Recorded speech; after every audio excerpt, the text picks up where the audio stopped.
Hello everyone, this is Angelina or Anjali. Today I've prepared for you an overview of the Australian solar eclipse taking place today, September 21st. Now, this doesn't mean it will only affect those living in Australia. The eclipse touches everyone, especially those with planets on the Leo-Aquarius axis, since we are looking at it through the sidereal zodiac. It's also very significant if you have planets in Virgo, because technically this eclipse occurs in Virgo, though it stretches across two signs. That also happens sometimes. And remember, the eclipse day is just the peak of transformation.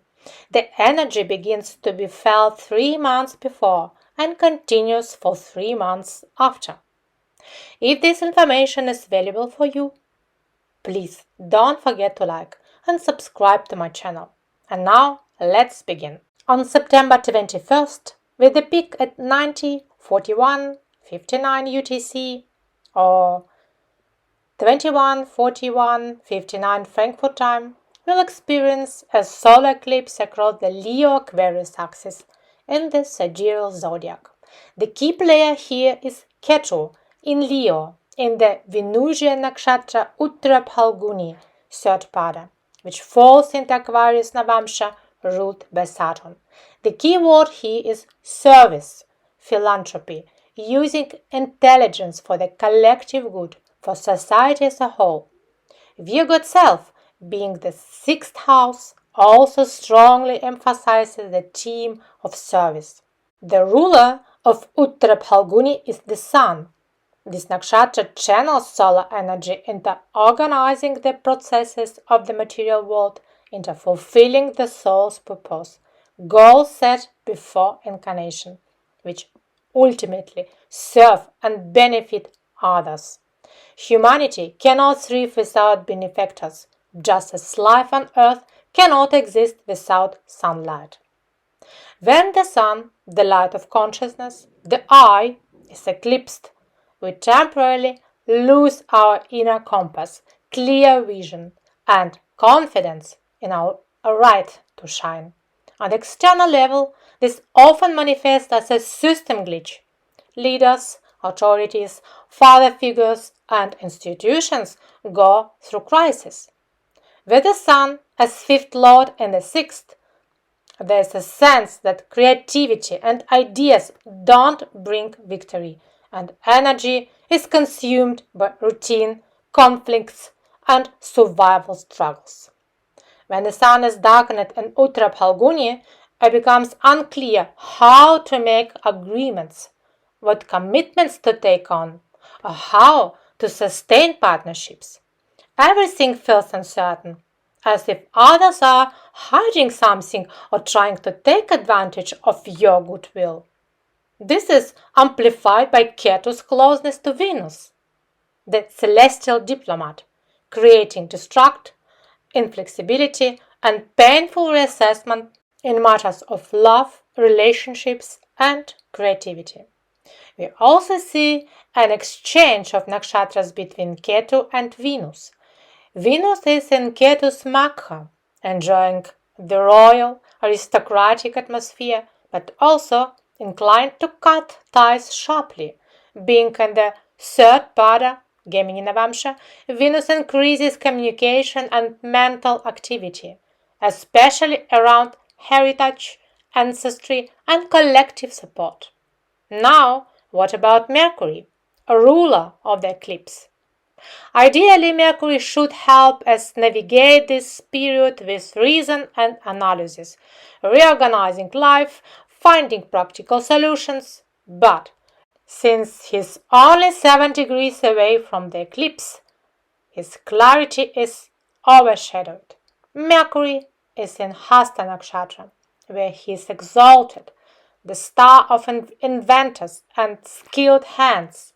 Yet, here, he is short-circuited. Thoughts become tangled, logic conflicts with emotions, and rationalization may replace true self-honesty.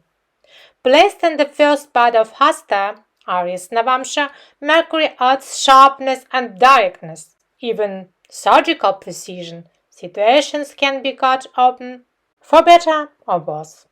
A sixth lord in the sixth, Mercury strengthens resilience and service, but also creates constant struggle and tendency to see enemies where there are none, or clash with close ones, while bonding with outsiders.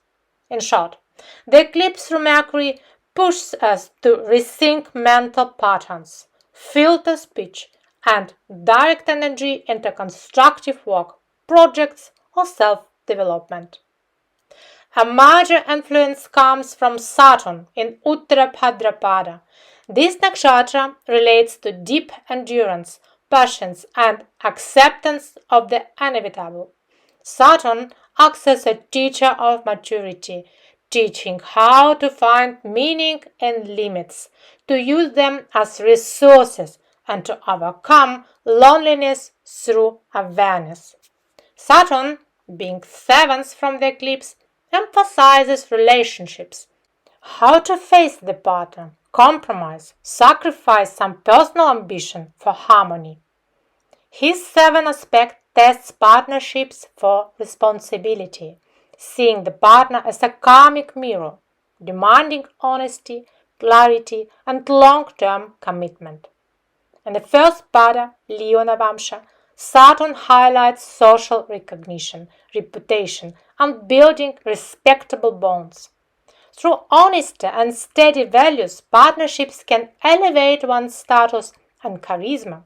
His lesson: don't run from commitments, practice fair dialogue, and treat truthfulness as your strongest asset. Finally, Mars plays a constructive role in his own root Chitra Nakshatra, second from the eclipse. In Venus root Libra, Mars is balanced, creative, and not destructive. Chitra gives him beauty and mystical knowledge, turning Mars energy into building, designing, and transformative action. But since the Sun is eclipsed, this drive risks being impulsive rather than wise. Mars, as ruler of the first and the seventh, pushes personal growth through partnerships, revealing hidden dynamics, shared resources, and transformation through others. The fourth pada in Scorpio, where he is in Chitra now, adds intensity, passion, and magnetism, leading either to constructive collaboration or hidden power struggles. To summarize, this eclipse carries the theme of transformation through service, partnership, and collective values.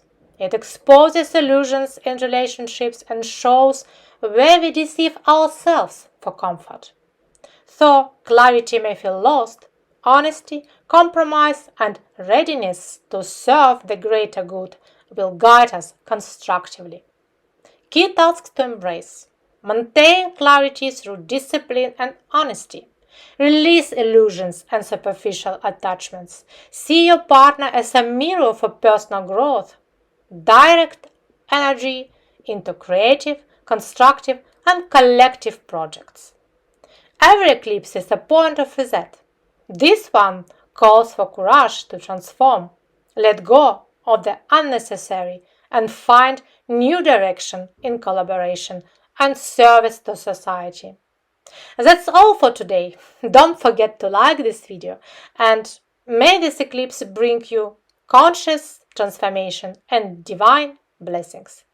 May it be a doorway into a new stage with less illusion and greater awareness.